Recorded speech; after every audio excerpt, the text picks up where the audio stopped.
Requisitos para recibir la Eucaristía. Desde el tiempo de los apóstoles, los católicos creemos que la Eucaristía es Jesucristo vivo, verdaderamente presente entre nosotros. Bueno, él mismo lo dijo, yo soy el pan de vida. Entonces hay un vínculo indisoluble entre Cristo y Eucaristía, las verdades que él reveló y la Iglesia, que él fue el mismo que la instituyó. Y recordemos que en Mateo 16, a partir del versículo 18, Jesús dice: tú eres Pedro y sobre esta piedra yo edificaré mi iglesia. Él no dijo una de las tantas iglesias que yo voy a fundar. No, él dijo yo edificaré mi iglesia. Entonces, repito, hay un vínculo indisoluble entre Cristo en la Eucaristía, las verdades que Jesucristo reveló, y la iglesia que él constituyó. Por eso, recibir la Eucaristía siempre ha requerido el compromiso de creer y vivir en esta unidad. Cristo viene en la Eucaristía para constituirnos en su cuerpo místico, que es la Iglesia, y así darnos vida eterna con nuestro Padre. Por eso siempre la Iglesia ha requerido una formación en la fe, es decir, una catequesis. Para tú recibir la primera comunión tienes que saber de qué se trata, saber qué es lo que tú vas a recibir. Se necesita la profesión de fe, el credo y el compromiso de vida para ser admitido en la comunión. Es decir, para recibir la comunión tú necesitas renunciar a todo lo que te aleje a Cristo y prometer que te vas a acercar a todo lo que es de Cristo y a todo lo que Cristo enseñó. Pero, como todos somos pecadores, como todos ofendemos a Dios en algún momento, la comunión está también inseparablemente vinculada con la conversión. Esta conversión requiere que nosotros renunciemos al pecado, que renunciemos a las cosas que alejan de Dios y que tengamos un propósito de enmienda, que querramos tratar de no volver a cometer estos actos y que pongamos todo de nuestro esfuerzo para acercarnos a Dios y vivir siempre en la gracia de Dios. Comulgar en pecado mortal sería un sacrilegio. Un sacrilegio es el pecado más grave que se puede cometer. Ahora, la misericordia infinita de Dios no está en contradicción con la necesidad de conversión. Si nosotros comprendemos que el pecado mortal aparta a la persona de Dios, podemos entender también que nos aparta de la Eucaristía, pero que una vez arrepentidos, una vez que nos confesamos, se nos abren las puertas de la Eucaristía. No es el haber pecado lo que le pone obstáculos a la comunión, sino el mantenerse obstinado en el mismo error, en la misma equivocación, en el mismo alejamiento de Dios, cuando los pastores de la iglesia han advertido su gravedad. Hay gente que dice, bueno, pero no se puede juzgar a los demás, no debemos juzgar. Eso es cierto, que no se puede juzgar la conciencia de otro. Pero nosotros sí debemos saber claramente lo que significa ser católico y lo que se requiere para comulgar. El católico cree que Dios ha revelado la verdad en materia de doctrina y de moral, y que ésta está enseñada por la iglesia sin error alguno. Los pastores no son perfectos. Los sacerdotes, los obispos podrán pecar, podrán ofender a Dios, podrán alejarse de Dios, pero la doctrina no tiene errores. La doctrina es indefectible. Por lo tanto, la conciencia del católico se forma a la luz del magisterio de la iglesia. La iglesia no obliga a creer, porque creer es un don de Dios, pero la iglesia sí enseña que nosotros debemos ser consecuentes con lo que creemos. Quien no cree en las enseñanzas de la iglesia o quien está en pecado mortal no puede comulgar.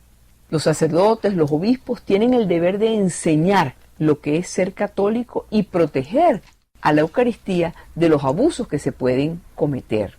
Es un requerimiento del amor. Por eso se han establecido una serie de requisitos. Tenemos 3 requisitos. El primer requisito es ser católico, estar en comunión con la fe, la Iglesia Católica, haber estado bautizado, tener el alma limpia. El segundo es estar en gracia de Dios. Para lograrlo hay que confesar todos los pecados mortales, todos esos pecados graves y grandes que te alejan del amor de Dios. Y el tercero, abstenerse de comer y beber por 1 hora antes. Si tú estás enfermo, se permite que puedes tomar agua y puedes tomarte alguna medicina. Pero abstenerse de comer y beber por 1 hora antes es para que tú vayas preparando tu alma para este gran acontecimiento que es recibir a Jesús.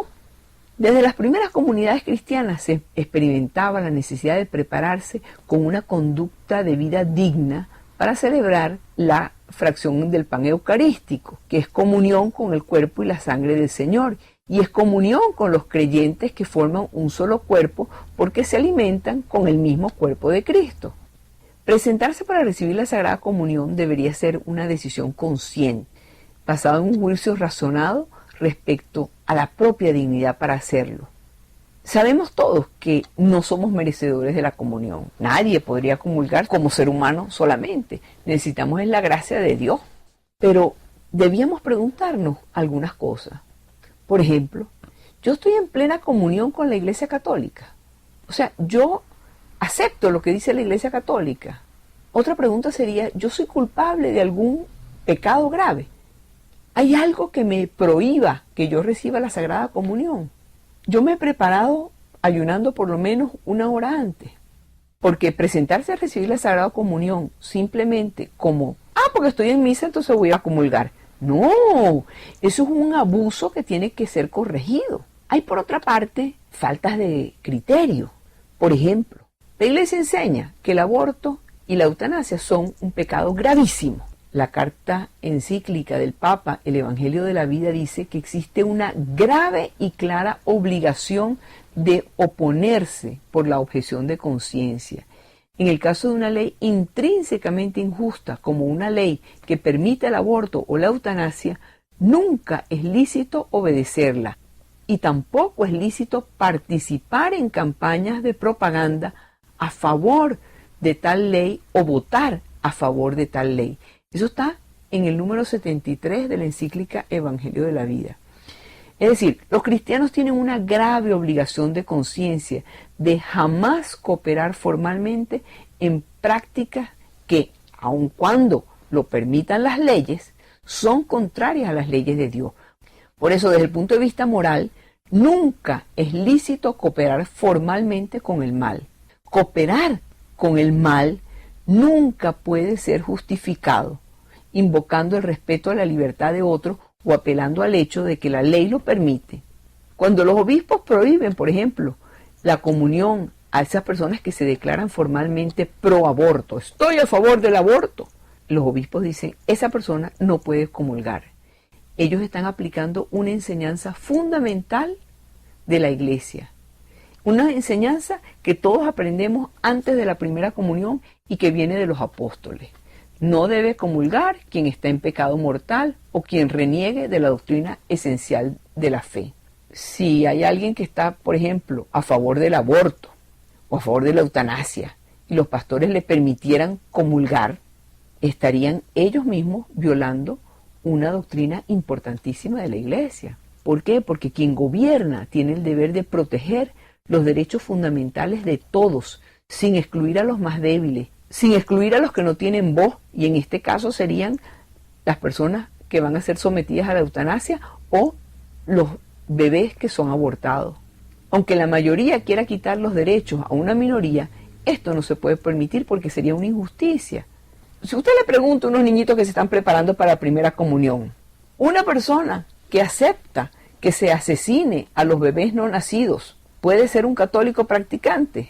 Con toda seguridad, los niños de la primera comunión responderían con gran rapidez. No se necesita ser un sabio para saber que una persona que acepta el asesinato de personas inocentes está gravísimamente en contra de Dios. Ahora, no todos los asuntos morales tienen el mismo peso moral que el aborto y la eutanasia. Por ejemplo, un católico puede no estar de acuerdo con el Papa sobre la aplicación de la pena de muerte o la decisión de hacer la guerra. Esto no sería considerado como una razón indigna para presentarse a recibir la comunión.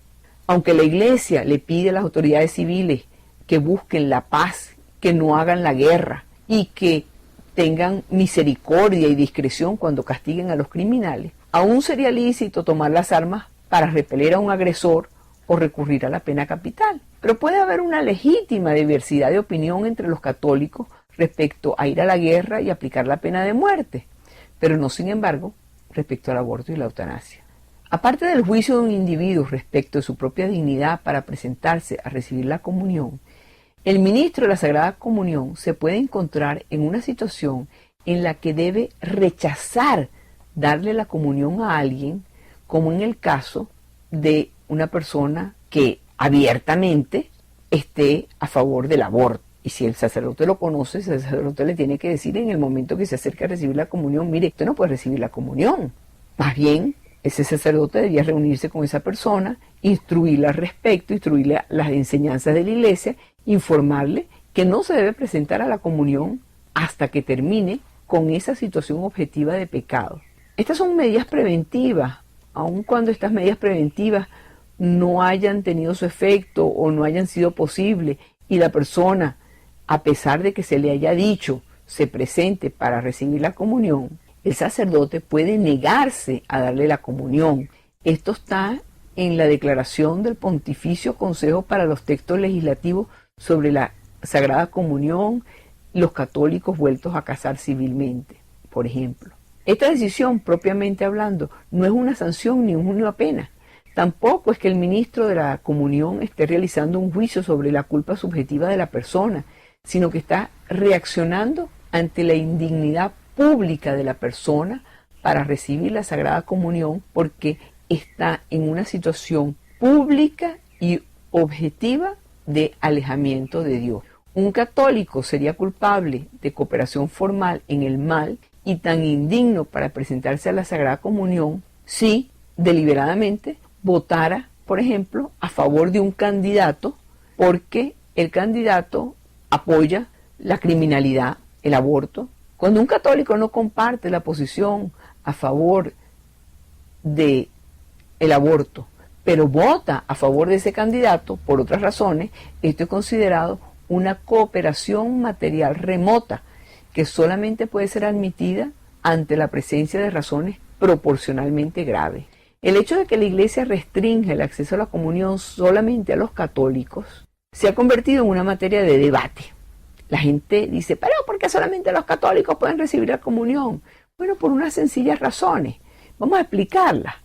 Al recibir la comunión, recibimos el cuerpo, la sangre, el alma y la divinidad de nuestro Señor Jesucristo. Lo que aumenta en nuestros corazones una unión íntima con Él. Y estar unidos íntimamente a Cristo implica también estar unidos con lo que están unidos a Él. Llegamos así a lo que se conoce como la comunión eclesial. Por la comunión eucarística nosotros entramos en comunión con Cristo, nos consolidamos en la comunión con la Iglesia.